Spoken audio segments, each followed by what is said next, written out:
जो ये जंग वगैरह नज़र आ रहे हैं ये कंपनी का नहीं, हमारा अपना मसला है।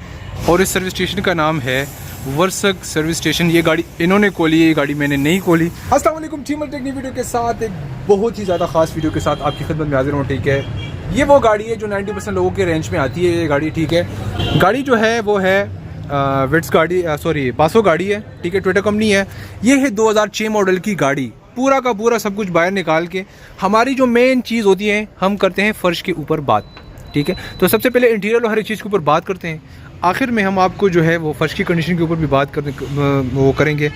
देखेंगे कि 2006 में जो कंपनी ने गाड़ी बनाई है क्या 2024 में हम उसको यूज़ कर सकते हैं। 90% लोग गलती करते हैं, वो अपनी गाड़ी में रेक्सीन लगा लेते हैं। उनका ये ख्याल होता है कि रेक्सीन लगाने से हमारी गाड़ी का जो नीचे कारपेट है वो जो है वो बच जाएगा, लेकिन ऐसा बिल्कुल भी नहीं है। ये इसकी अगर इंटीरियर के ऊपर अगर बात करें तो यहाँ पे किसी ने फोम वगैरह लगाया हुआ है, लेकिन इंटीरियर जो है वो नॉट बैड। इंटीरियर जो है वो ठीक है, उसकी हेल्थ अभी भी बिल्कुल ठीक ठाक है। ये इसका सारा इंटीरियर यहाँ पे पड़ा हुआ है। ठीक है, अभी गाड़ी जो है उन्होंने यूज़ की है, लेकिन वो गाड़ी काफ़ी ज़्यादा उन्होंने गंदी कर ली है। ठीक है, गाड़ी की कंडीशन आपको नज़र आ रही होगी हर एक चीज़ की। अभी सीटों के ऊपर अगर मैं बात करूँ तो इसमें अपना जो है सीट में कपड़ा आता है, लेकिन इस भाई ने सीट के ऊपर जो है वो एक रेक्सीन लगाया हुआ है। और रेक्सीन जो है वो कुछ अच्छे कंपनी का नहीं है। यहाँ पे रेक्सीन जो है उसकी हेल्थ ख़त्म हो चुकी है।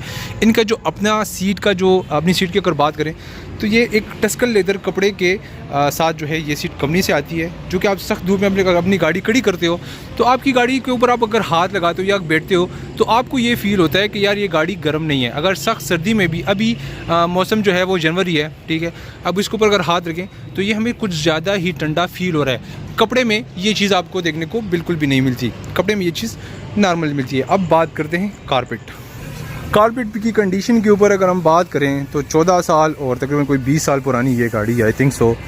यहाँ से कारपेट की हेल्थ ख़राब हो चुकी है, ख़त्म हो चुकी है। यहाँ से भी बाकी जो है मुझे इनमें कोई इस तरह का मसला देखने को नहीं मिलता कि ये चीज़ ख़राब हुई है।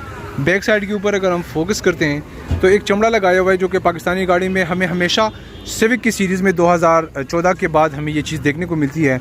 और जापान ने जो है 2006 में इनमें उन्होंने चमड़े का यूज़ किया हुआ था, जो कि ये इसलिए उन्होंने यूज़ किया हुआ कि जो गाड़ी की हेल्थ है चूँकि वो लॉन्ग टाइम चले। अभी 20 साल पुरानी गाड़ी है, लेकिन अगर इस कारपेट को अच्छी तरीके से धोया जाए और अच्छी तरीके से साफ़ किया जाए तो मैं समझता हूँ इन दो चीज़ों के अलावा इस कारपेट में कोई भी बात नहीं है। कटिंग की अगर हर एक चीज़ के ऊपर बात करें, यहाँ पे हमारे सीट के 2 स्क्रूज़ लगते हैं। ये वो एरिया है जो आप कारपेट लगाते हो तो वहाँ पे इसके हुक होते हैं, ठीक है, उनमें ये जो है वो हम बिठाते हैं उसको। तो बाकी कारपेट की कंडीशन नॉट बैड। अभी अगर ये गाड़ी जो है एक वर्सक रोड है, वर्सक रोड में आपको शील पंप देखने को मिल जाएगा और इस सर्विस स्टेशन का नाम है वर्सक सर्विस स्टेशन। ये गाड़ी इन्होंने खोली है, ये गाड़ी मैंने नहीं खोली। ठीक है, अब यहाँ पे आपको कार से रिलेटेड एसेसरी वगैरह भी मिल जाती है, और आपको मोबाइल वगैरह अगर ट्यूनिंग व्यूनिंग करवानी हो तो इसकी अवेलेबिलिटी भी उसके पास मौजूद है। अभी अंदर जा के मैं आपको वैराइटीज़ के साथ बता देता हूँ। माइक्रो फाइबर के कपड़े आपको मिल जाते हैं यहाँ से, मोबाइल वगैरह का हर एक चीज़, फ़िल्टर आपको हर एक चीज़ मिल जाती है, डोर गार्ड आपको मिल जाते हैं, और आपको जो है यहाँ पे शैम्पू वगैरह भी जो है वो गाड़ी का, अच्छा फ्लेमिंगो एक उसके पास वैक्स भी मौजूद है, वो भी आपको हर एक चीज़ यहाँ पे मिल जाएगी। आप यहाँ पे विज़िट कर सकते हैं। अगर आपकी गाड़ी गंदी है तो ये आपको चमचम तारा करके देगी गाड़ी। अच्छा, अब मेन टॉपिक के ऊपर आते हैं, गाड़ी के टॉपिक के ऊपर। इंजन में मुझे 2 चीज़ें हमेशा काफ़ी ज़्यादा बुरी लगती है।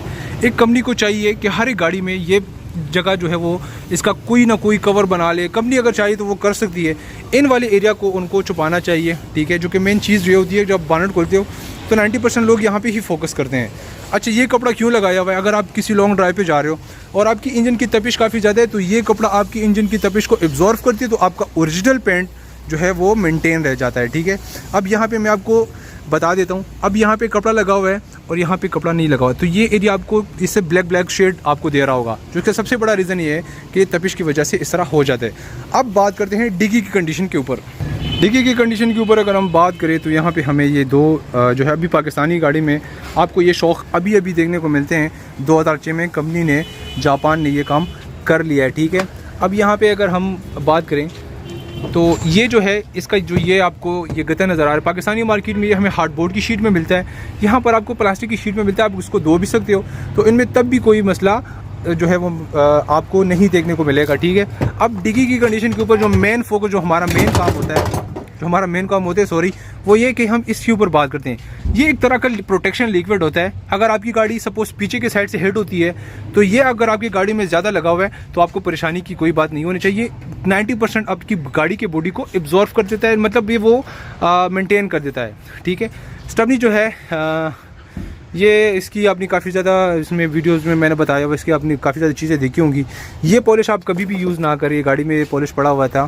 ठीक है, अच्छा जैक की अगर बात की जाए ना तो पाकिस्तान में 90% जब हम गाड़ियाँ देखते हैं तो उन्होंने पाकिस्तान ने अभी जगह बनाई है जैक के लिए, लेकिन यहाँ पे आपको पहले से ये वाला एरिया इस तरह मिल जाता है। आप इसको फोल्ड कर दें तो ये जो है अपनी जगह से हिलने वाला भी।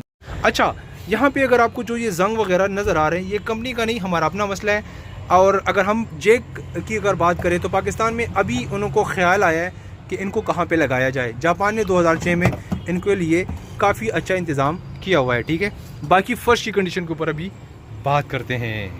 दोस्तों सबसे पहले मैं आपको ये बताता चलूँ कि इसमें ये फोम कंपनी ने क्यों लगाया हुआ है। 90% हम जब देखते हैं हमारे गाड़ी के साइलेंसर भी बोलते हैं और एग्जॉस्ट के पाइप जो है वो यहाँ से जा रहे होते हैं। जब भी आप गाड़ी चलाते हो तो एग्जॉस्ट की पाइप जो है वो हीटअप करता है, तो वह हीटअप करने से आपकी गाड़ी की जो बॉडी है ये गर्म हो जाती है। तो जब आपकी गाड़ी में ये चीज़ होगी तो ये गर्माइश हर एक चीज़ को ये चीज़ एब्जॉर्व करती है। और अगर आप एसी यूज़ करते हो तो आपको आपकी एसी जो है अच्छी तरीके से वर्क करती है। अच्छा दोस्तों, ये वाला एरिया जो आपको नज़र आ रही है ये एक तरह का कंपाउंड होता है। ये आपकी गाड़ी के ऊपर जितना ज़्यादा लगा हुआ है उतनी ज़्यादा ये बात खुशाइन है। जिसका सबसे बड़ा रीज़न ये है कि अगर आपकी गाड़ी जो है इसमें पानी वगैरह गिरता है तो ये 90% ये वाला एरिया तो आपको कंफर्म होगा कि ये वाला एरिया मेरा जो है वो सेफ़ है। ठीक है, अब यहाँ पे अगर बात करें तो ये प्रोटेक्शन लिक्विड है जो मैंने उस टाइम डिग्गी के इस हवाले से भी आपको बताया। अगर आपकी गाड़ी में ये चीज़ काफ़ी ज़्यादा है तो ये काफ़ी ज़्यादा अच्छी बात है जो कि ये यहाँ पे थोड़ा कम लगाया हुआ है। अगर आपकी गाड़ी पीछे की साइड से हिट होती है तो यहाँ पे टूटने का ख़तरा काफ़ी ज़्यादा कम हो जाता है। लेकिन कंपनी ने उस टाइम मशीन का नहीं जो है वो फिंगर्स के ज़रिए इसको इस तरह लगाया हुआ है। ठीक है, अब यहाँ पे ये क्या चीज़ है इसके ऊपर भी हम आपको तफसील से बताते हैं। सो गाइज़, अगर आपकी गाड़ी कभी मिसिंग करती हो या आपको शक हो कि यार मैंने इसका जो है इसकी जो टैंकी, मैं आपको सादा अल्फाज में समझाना चाहता हूँ, अगर आप गाड़ी की टैंकी साफ़ करवाना चाहते हो तो यहाँ पे ये वाला एरिया उन्होंने ओपन छोड़ा हुआ है। ठीक है, यहाँ पे कोई भी स्क्रूज़ की अवेलेबिलिटी कंपनी ने नहीं दी। यहाँ पे एक लिक्विड प्रोटेक्शन लिक्विड है, उन्होंने वो लगाया है, गम जिसको हम कहते हैं, तो गम के साथ इसको लगाया हुआ है। अगर अब मैं इसको खोलना चाहता हूँ तो ये ओपन तो हो जाएगा लेकिन फिट की अवेलेबिलिटी उसकी उतनी नहीं होगी जो मैं दोबारा इसको फिट करूँ। तो ये वो चीज़ है। बाकी गाड़ी की कंडीशन थोड़ी सी गंदी है लेकिन वर्सक सर्विस स्टेशन में ये गाड़ी मौजूद है। तो ये गाड़ी आई थिंक सो कि इन्होंने काफ़ी अच्छी तरीके से गाड़ी को ये साफ़ कर लेंगे। बाकी डैशबोर्ड और हर एक चीज़ के ऊपर मैं आपका टाइम वेस्ट नहीं करना चाहता। इस तरह की काफ़ी ज़्यादा वीडियोस आपने देखी होगी। सो गाइज़, आई होप आपको ये वीडियो की समझ आ चुकी होगी। अभी आप खुद ही डिसाइड कर ले कि ये गाड़ी हमने परचेज़ करनी चाहिए कि नहीं। 2012 में ये गाड़ी जो है पाकिस्तान में आई है। ठीक है, 2006 का मॉडल है, 6 साल वहाँ पे यूज़ हुई है, उसके बाद यहाँ पे गाड़ी लोगों ने यूज़ किया। उम्मीद करता हूँ आपको वीडियो पसंद आई होगी। मिलते हैं नेक्स्ट वीडियो में। अपना बहुत सारा ख्याल रखिएगा। अल्लाह हाफिज़।